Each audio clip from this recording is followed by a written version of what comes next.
नमस्कार दोस्तों, स्वागत है आप सबका आपके अपने यूट्यूब चैनल एजुकेशन है बाय विवेक सर में। ये एनवायरमेंट स्टडी यानी पर्यावरण अध्ययन का ये चौथा भाग है। इस चौथे भाग में भी हम 20 क्वेश्चन देखेंगे।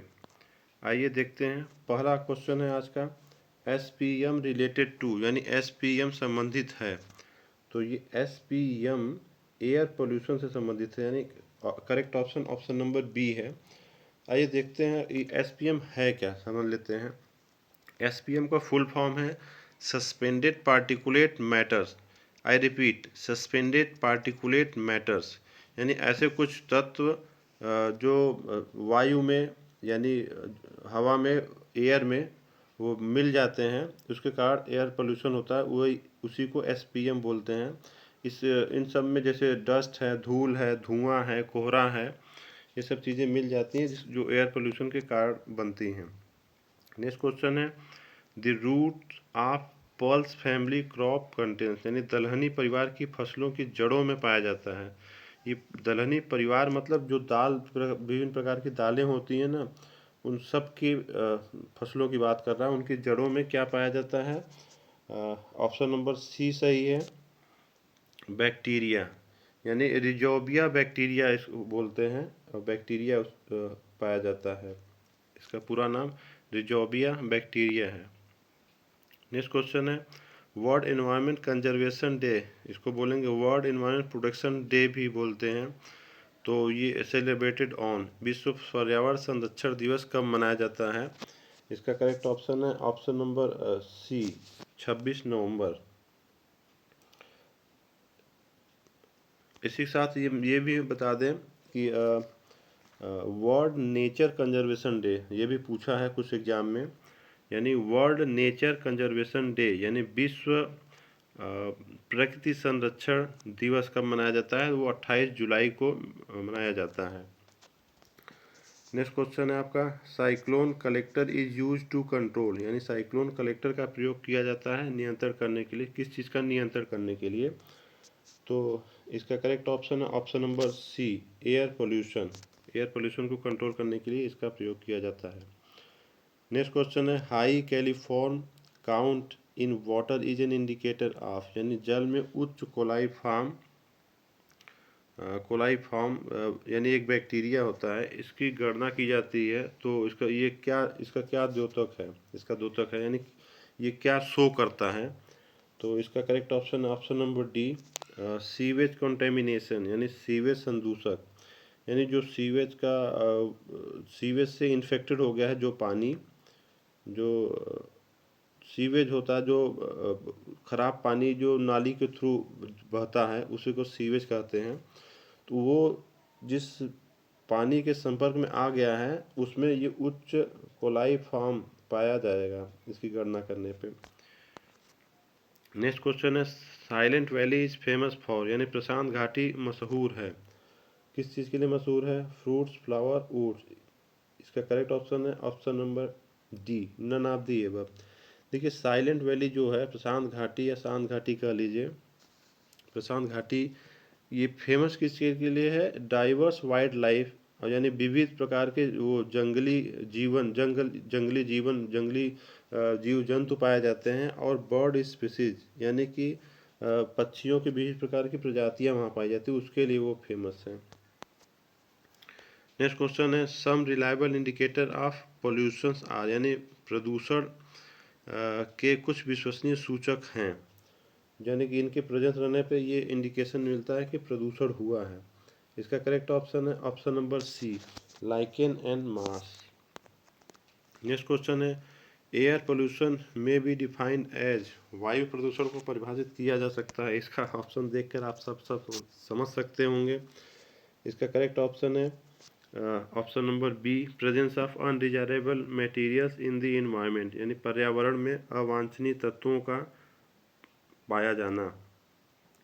और अगर सॉइल की यहाँ बात करता है, यानी मिट्टी की बात करता, तो ये ऑप्शन सी सही हो सकता है। यहाँ एयर पोल्यूशन की बात है तो ऑप्शन बी सही है। Next question, which are the following is a secondary pollutant, यानी निम्नलिखित में से कौन द्वितीय स्तर का प्रदूषक है? तो इसका करेक्ट ऑप्शन है ऑप्शन नंबर डी, O3। पिछले वीडियो मैंने बताया था कि O3 क्या है। O3 ओजोन को ही कहते हैं, इसका केमिकल नेम है ओजोन का। बाकी option NO2 nitrogen dioxide, SO2 sulphur dioxide और CO2 कार्बन डाइऑक्साइड है। लेकिन इसका correct option option number D है। नेक्स्ट क्वेश्चन है, देखिए आपका, international ozone day is celebrated on, यानी अंतर्राष्ट्रीय ओजोन दिवस मनाया जाता है। हालांकि ये क्वेश्चन के फॉर्म में पिछले वीडियो में हमने नहीं बताया था, लेकिन ऐसे ही बता दिया था। इसका करेक्ट ऑप्शन है ऑप्शन नंबर डी, 16 सितंबर। नेक्स्ट क्वेश्चन है आपका, डोमेस्टिक यूज्ड रेफ्रिजरेटर्स रिलीजेज, यानी कि रेफ्रिजरेटर प्रायः जो घरों में पाया जाता है उसमें कौन सी गैस निकलती है। इसको भी मैंने क्वेश्चन के फॉर्म में नहीं बताया था, ऐसे बता दिया था। ऑप्शन नंबर बी आप समझ गए होंगे, सही है। यानी क्लोरोफ्लोरोकार्बन गैस निकलती है रेफ्रिजरेटर से, जो कि जो ओजोन लेयर उसको उसमें छिद्र होने का एक बहुत बड़ा कारण है। नेक्स्ट क्वेश्चन है, the following is A tiger reserve, निम्नलिखित में से बाघों के लिए संरक्षित है। इसका करेक्ट ऑप्शन है ऑप्शन नंबर बी, गिर फॉरेस्ट। गिर फॉरेस्ट देखिए गुजरात में है। ये 1965 में इस्टेब्लिश किया गया था। ये बाघों के लिए प्रसिद्ध है। हालांकि यहाँ देख के कन्फ्यूजन हो जाता है, टाइगर रिजर्व लिखा है तो टाइगर रिजर्व ये नाम होता है। हालांकि ये बाघों के लिए कह रहा है, इसलिए गिर फॉरेस्ट हुआ। अब बाकी ऑप्शन जो है वो भी हम देख लेते हैं। जो इंद्रावती टाइगर रिजर्व है वो छत्तीसगढ़ में है। जो गिर फॉरेस्ट है वो गुजरात में है, ये बाघों के लिए प्रसिद्ध है। ये एशियाई शेर बोलते हैं उसको। इंद्रावती जो है वो छत्तीसगढ़ में, छत्तीसगढ़ राज्य में ये जंगली भैंसों के लिए प्रसिद्ध है, और ये इंद्रावती नदी के किनारे है ये। और इसके बाद रणथंभौर, ये नाम से ही आप समझ गए होंगे, ये राजस्थान में है और ये टाइगर्स के लिए प्रसिद्ध है। और कार्बेट पार्क, ये तो आप सब लोग जानते होंगे, पिछले एक दो वीडियो मैंने कई बार बताया है, ये उत्तराखंड में है और ये बंगाल टाइगर के लिए प्रसिद्ध है।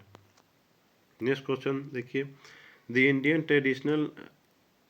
Tradition encourages environment conservation of trees, यानी पर्यावरण संरक्षण में प्रेरणा देते हुए भारत के किस वृक्ष की पूजा की जाती है। ये तो आप सब जानते ही हैं, ऑप्शन नंबर बी सही है। पीपल का पेड़ होता है उसकी पूजा की जाती है।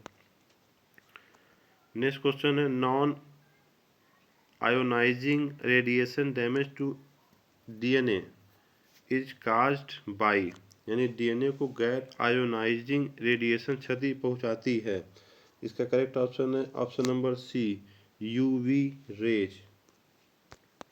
नेक्स्ट क्वेश्चन है, which are the following is a major greenhouse gas, यानी निम्नलिखित में से कौन मुख्य ग्रीन हाउस गैस है। इसका करेक्ट ऑप्शन है ऑप्शन नंबर बी, CO2। यानी ग्रीन हाउस गैस बनने का मुख्य कारण CO2 कार्बन डाइऑक्साइड है। बाकी ऑप्शन हम बताए ही हैं। एक O2 भी अभी है, तो O2 को ऑक्सीजन बोलते हैं।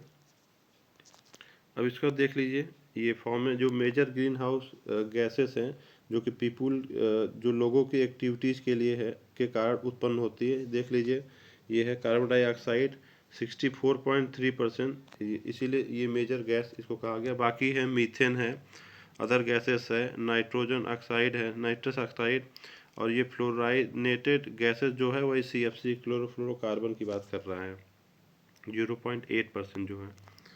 नेक्स्ट है देखिए, Sardar Sarovar dam project is situated on the river, यानी सरदार सरोवर बांध प्रोजेक्ट किस नदी पर स्थित है। तो सरदार सरोवर, ये तो मैंने नदियों वाला जो वीडियो था मैंने उसमें बताया हुआ था। इसका करेक्ट ऑप्शन है ऑप्शन नंबर बी, नर्मदा। अगर आप लोग नहीं दिखा तो वो वाला वीडियो देख लीजिए, रिवर से संबंधित बहुत सी जानकारी उसको मिल जाएगी। 2 पार्ट में मैंने वो वीडियो बनाया था, 50-50 क्वेश्चन का। नेक्स्ट क्वेश्चन है, गार्बेज आर, यानी गार्बेज का विघटन होता है। गार्बेज वही कूड़ा करकट की बात कर रहा है, तो इसका करेक्ट ऑप्शन है ऑप्शन नंबर सी, बायोडिग्रेडेबल, यानी जैविक। नेक्स्ट क्वेश्चन है आपका 78 number, loss of soil is known as, यानी मिट्टी के नष्ट होने की तकनीक को तकनीकी भाषा में कहते हैं। सॉइल डिप्लीशन, सॉइल इरोजन, आपको देख के कंफ्यूजन हो सकता है, हालांकि हिंदी वाले अगर देखेंगे तो पहचान जाएंगे, मृदा अपरदन कहते हैं इसको। करेक्ट ऑप्शन है ऑप्शन नंबर बी। इसलिए मिट्टी के नष्ट होने से ये मतलब नहीं कि मिट्टी खत्म हो जाती है, मिट्टी के जो ऊपर का लेयर होता है ना, उसके क्षरण की बात कर रहा है ये इनडायरेक्टली। जिससे उपजाऊ कम हो जाता है, उपजाऊ मिट्टी की उपजाऊ कम हो जाती है। नेक्स्ट क्वेश्चन देखिए, maximum energy is present in, यानी अधिकतम ऊर्जा निहित है। अब ये ऑप्शन में देख के इसमें लगाना है किसमें सबसे ज़्यादा ऊर्जा निहित होती है। इसका करेक्ट ऑप्शन है ऑप्शन नंबर ए, उपभोग सॉरी ऑप्शन नंबर सी है, प्रोड्यूसर्स यानी उत्पादक में। इसमें सबसे ज़्यादा एनर्जी होती है। जो एनर्जी का पिरामिड मैंने बताया था उसी की बात कर रहा है। प्रोड्यूसर उत्पादक में सबसे अधिक ऊर्जा निहित होती है। इसको देखिए डायग्राम फॉर्म में, इसके पहले की वीडियो जो मैंने बनाया था वो एनर्जी का पिरामिड, ये पिरामिड के फॉर्म में नहीं था। अब ये देखिए इसको पिरामिड के फॉर्म में ही दिखाया गया, ये इसको पिरामिड बोलते हैं।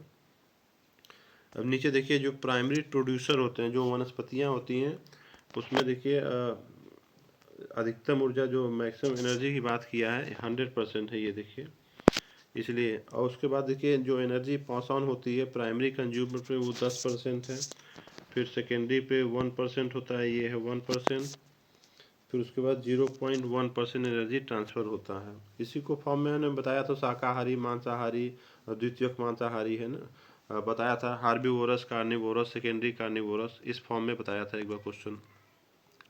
नेक्स्ट क्वेश्चन है देखिए, the intensity of sound is measured by, यानी ध्वनि की प्रबलता नापने की इकाई है। ध्वनि की प्रबलता किस इकाई में नापते हैं।